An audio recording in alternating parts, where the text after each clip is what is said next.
country we face today. We started off not so great, and the way the guys battled back is remarkable.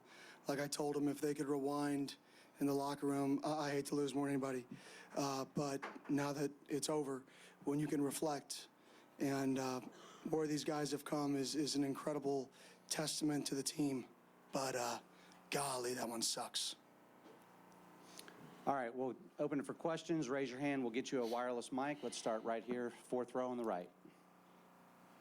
Hey, Kenny, so just talk about it, like with obviously Cam, everything he's done this year, but with him not feeling great in the sideline, the report on ESPN, like what was kind of going on with that? And then, you know, what was your reaction, just him getting back in the game and helping spark that comeback to even be in the position to potentially win it? Yeah, I mean, if him being competitive and passionate on the sideline is a negative, then I'm in the wrong sport. The kid's competitive, the kid's passionate, and if that's a negative, then I don't know what a positive is. Because kids that care and kids that have passion and kids that believe is the exact reason why we had a chance to win this football game. So I love Cam, and we're gonna have a relationship forever. All right, fifth row on the left. Kenny, Craig Fouye, ABC 15 back here. When did you notice that things had changed? The momentum had changed, things had shifted in that game? I don't really know when. Probably the safety, or when we drove down the field. I mean, the punt return killed us early. That got us behind 2 scores early. But then from then out, I mean, it was we never really didn't have control of the game. They were playing really good red zone defense. Looking back at it, I didn't put our guys in the best position to succeed too many times. And our guys deserve to win the football game. I didn't do a good enough job for them. As their head coach, putting them in position to win, and I'm going to reflect on it, and I'm going to look at how I can be better to put them in a better position to be successful. All right, right here, third row on the right side. Third row. Coach Scott Sanduli, Blaze Radio. Can you take me through that 4th and 13 play, what you saw from your perspective that gave Texas a chance to score? Yeah, to be honest, it's all on me. We're in a cover 0 look. Late in the play clock, Ewers did a phenomenal job checking out, recognizing the cover 0 look, checking into a max pro, and I didn't have the ability to get out of it, and that's on me. So we left our guys ISO'd in cover 0 into a max pro there. I gotta go into that game with an ability to get out of that call, and like I said, there's a lot of things that I got to do better to help our guys to win a football game. That's one of the many things that, as I reflect, I got to be better, because our guys played good enough to win. Our guys battled good enough to win. And, this game's 100% on me. All right, right here, front row. Yeah, Kenny, have you ever seen a more heroic game than somebody like Cam? And is it hard not to think you had the best team today?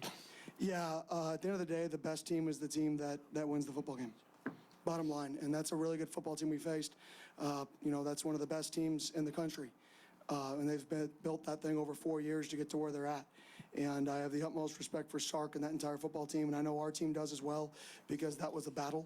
But when you look at it, did we belong on the field? I think a lot of people were questioning that, and I don't think any person questions if we belonged on the field. Now, there are no moral victories when the season ends. There's no such thing. This should hurt. This should be painful. The locker room is dreadful right now, and it should be. If it wasn't, something would be wrong. But at the same token, now that this is over, I really am going to challenge our guys to reflect on where it all started, because it really is remarkable. And, like I said, I won't be able to sleep for a while, but I will reflect immediately, because it's an incredible season. And what these 2 guys did this year is absolutely, unbelievable. And everybody should have the utmost respect for what both of those guys did, not just being the players they are, but the leaders of the football team. All right, next question here, second row on the left. Kenny, I was wondering, after the game, you went and there were some guys walking off the field, and you went and kind of circled them back toward the middle of the field, and some guys on the bench. What were you doing there? Yeah, you lost the game. Doesn't mean you just get to leave. Like, you shake hands. That's what you do. That's sportsmanship. So nothing more than, if we would have won, you shake the team's hand. You lose, you go out there, and it's not fun, but that's part of life. Okay, we're open for questions of players during this same time period as well, so keep that in mind. All right, we're going to go next all the way back on cameras. Hey, Sam, This question's for you. Max Peta, Walter Cronkite Sports Network. The emotions on your face right now are obviously evident. You're obviously holding Cam's hand. This being your first college football season, what are you going to reflect the most out of today, and what can you say just about the effort that the man sitting next to your left put out there today and just left out on the field? Yeah, I mean, I just want to, cherish, really cherish everything that comes with the season.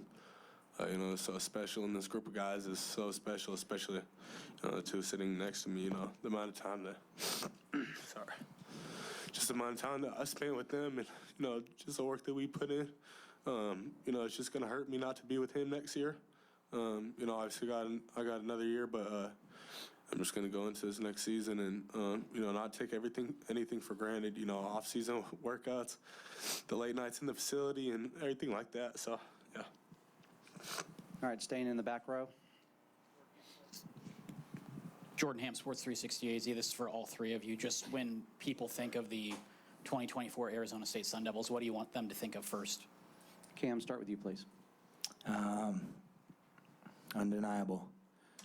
We fought through everything all season. We let them hang the whole year. We gave everything we had, and you seen in that game, we never stopped.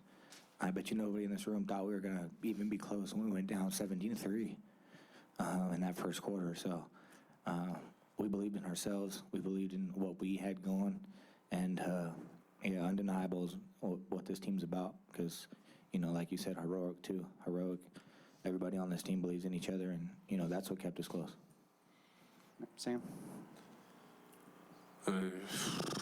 Crazy season. I feel like one of the best things is, just passion. I feel like,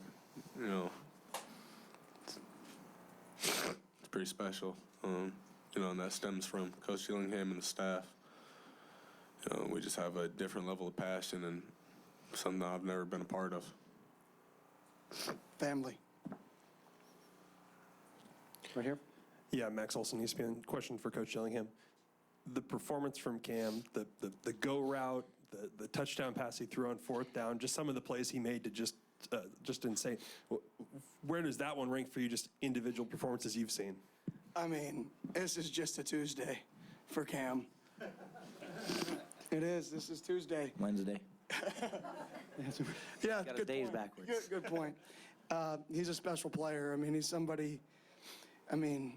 It's just Cam. It's exactly what I expected. Bottom line, when you give him the ball, crazy things happen. They saw a man earlier in the game.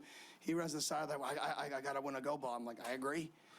And we found a way to get him a go ball, and he makes the play. And that's just Cam. All right, right here, front row on the left. Michelle Gardner, Arizona Republic, for Cam and Sam. Can you kind of talk about, the first half offensive yards were kind of hard to come by, and the fact that you guys didn't flinch, and you're not a team that's kind of been here before. So what was it like in the locker room trying to get some positive momentum going and just not flinching and be able to come out in the second half? I'll start before. I had a bad plan going into it. I didn't put him in the best positions to succeed on offense. I got to do a much better job with formations, motions, to create some better leverages to get these guys going. Go ahead. Yeah, and then, in the locker room at halftime, we took a step back and calmed down, and we understood what we had in the locker room, and we went out there and played ball, our ball. We didn't play the best ball in the first half, but, we came back out and we gave ourselves a chance, so that's what matters. Yeah, I just feel like it was red zone stuff. We moved the ball pretty effectively, actually, and, we just needed to convert in the red zone, which is, I take accountability for a lot of stuff that happened. That's what, so just going back, I just want to, understand that red zone things happen so fast and you have to be so precise. So that's one thing I'm going to carry over to next year. All right, fourth row here on the right. Coach, Texas came into this game running the ball over everybody but Georgia, and you guys held them to under, I believe, 50 yards today. What can you say about your defensive performance on holding the rush down? Yeah, our defensive line, our defense in general, did a phenomenal job. Our offensive line, once in my opinion, I started to give them better chances to be successful. They did an awesome job up front too and in the running game. So both sides of the line of scrimmage I was extremely proud of. I mean, you watch the game and we played really, really good football for most plays.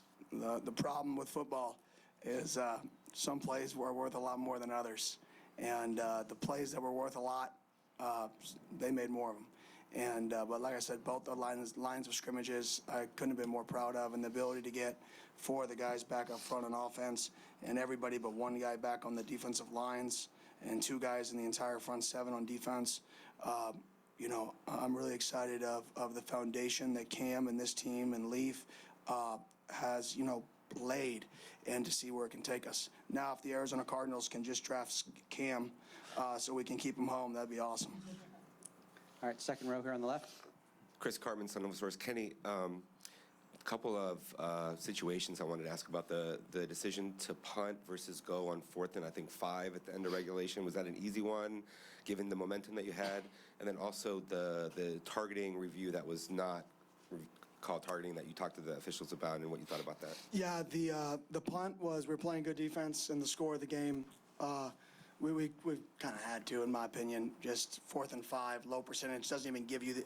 If that go for it would have guaranteed us a win, we would have gone for it. So plus 35, if you completed a plus 30, you complete it, you'll win the football game with a field goal. 100% would have gone for it, but that go for it would not have clinched a win. So the risk reward level just wasn't there. And in terms of the targeting, I mean, I want to be honest, I don't know what targeting is. We lost one of our best players in the first half for targeting, and I just don't know. I just don't know what it is. So I don't want to comment on something that I have to get a better grasp of what it is, just because it's so, you know, I just don't quite understand it. I do just want to protect the players, though. So whatever rules are put in place to protect the players, I'm all about. All right, halfway back on the right over here. Hey, Sam, this one is for you. I know it's kind of hard right now, but just kind of thinking to next year and just the offseason, what are the main things you're just kind of ready to work on this offseason and come back stronger? I don't know. I just got done with the game, so I guess I'll go dive into, you know, some film study and stuff, but I'm just going to, you know, take the next few weeks and just relax, and then I'll get to all that. Kenny, back over here again. 97 plays on offense. That's a lot of plays. I mean, did you ever imagine that many plays for you and Sam both just running 97 plays in a game? Yeah, that's a lot of football plays, but like I said, we extended drives. We moved the ball down the field. We outgained them. We just, in the low red zone, like I said, I got to do a better job putting our guys in position to succeed in the low red zone to finish some of those drives. And, yeah. All right, we've got time just for a few more. We're going to go over here on the right, on the edge. Scat, Cameron Cox, 12 News. What does it mean to leave ASU better than how you found it? And I saw you grab Kenny in the tunnel as you were walking back to the locker room. What did it mean to play for Kenny for these past couple of years? ASU's changed my life forever, in a good way. Simple. They've supported me through everything, put me in a position to be successful. So I think everybody in the ASU community and, you know, Coach Dillingham and his staff and this kid next to me right here, they changed my life forever. All right, time for a couple more over here, far left, please. Megan Finder, C-Trade Sports. 10 minutes ago, Coach Prime just tweeted out how proud he is of you and how you represent the Big 12. How does that make you feel? Anybody can answer. Yeah, I have a lot of respect for Coach Prime. Disappointed we couldn't win the football game, but I couldn't be more proud of our guys. They battled from the beginning of the year. Like I said, I got to put our guys in better positions to win this football game. And there's many things I could have done that could have helped us do that. Okay, right here in the front row on the right. Cam, there were reports that you were ill on the sideline during the game. Could you give us an idea of what you were going through and how much that impacted you at all in the game? Yeah, I mean, I threw up. I threw up. I drank too much water too fast, and I was kind of feeling sloshy, and then felt better after. So puke and rally. You know, I felt a lot better after throwing up. You know, and that's when it all started. You know, I had a rough first half. I wasn't feeling too good. In that second half, it was a different ball game. So. Okay, front row here, Charles. Kenny, did the emotions of this this visit begin with the announcement or the release of the news of extension for you. What does that mean for you and with the players you have coming back? Yeah, to be honest, I wanted that to be released at a time that people weren't going to talk about it. I wanted this to be about the guys, the game, and the players, so we release it basically at midnight on New Year's. So it's not in the media because it's not about me, it's about these guys. But I'm fired up that we can continue to build this thing. And like I said, I'm a Sun Devil, and that's awesome for me, but I didn't want that to be a distraction or people to really talk about it. Congrats, I didn't even know. Man, exactly. It worked. All right, well, right here, second row. No, good, all right. Okay, right here, final question. Hey, Cam, so I know it's just right after the game, but is it kind of just going through the emotions in your mind, like, this was my last game, this is the last time I'll be with Kenny, I'll be with Sam, and just, you know, the emotions behind it, just of the performance you had and just going out there with them one final time? Yeah, I mean, Coach Dillingham's got the longest future in coach history, I promise. And then, you know, this kid next to me, he's going to play on Sundays. I'm going to play on Sundays. So us three right here, you know, we got a long life ahead of us. This is just the beginning for us. No matter what, these guys will be in my life forever.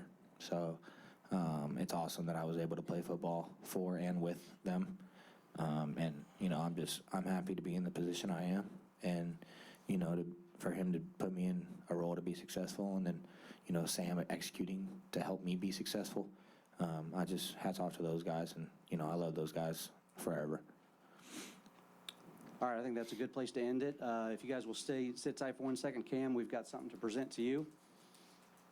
In 26 years, we've never had a puke award.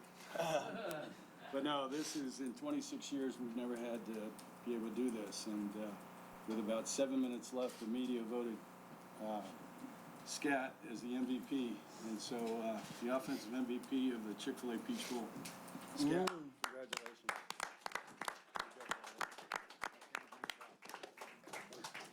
All right, gentlemen, thank you for your time. Appreciate it. Thank you, guys. Have a safe flights home. Thank you.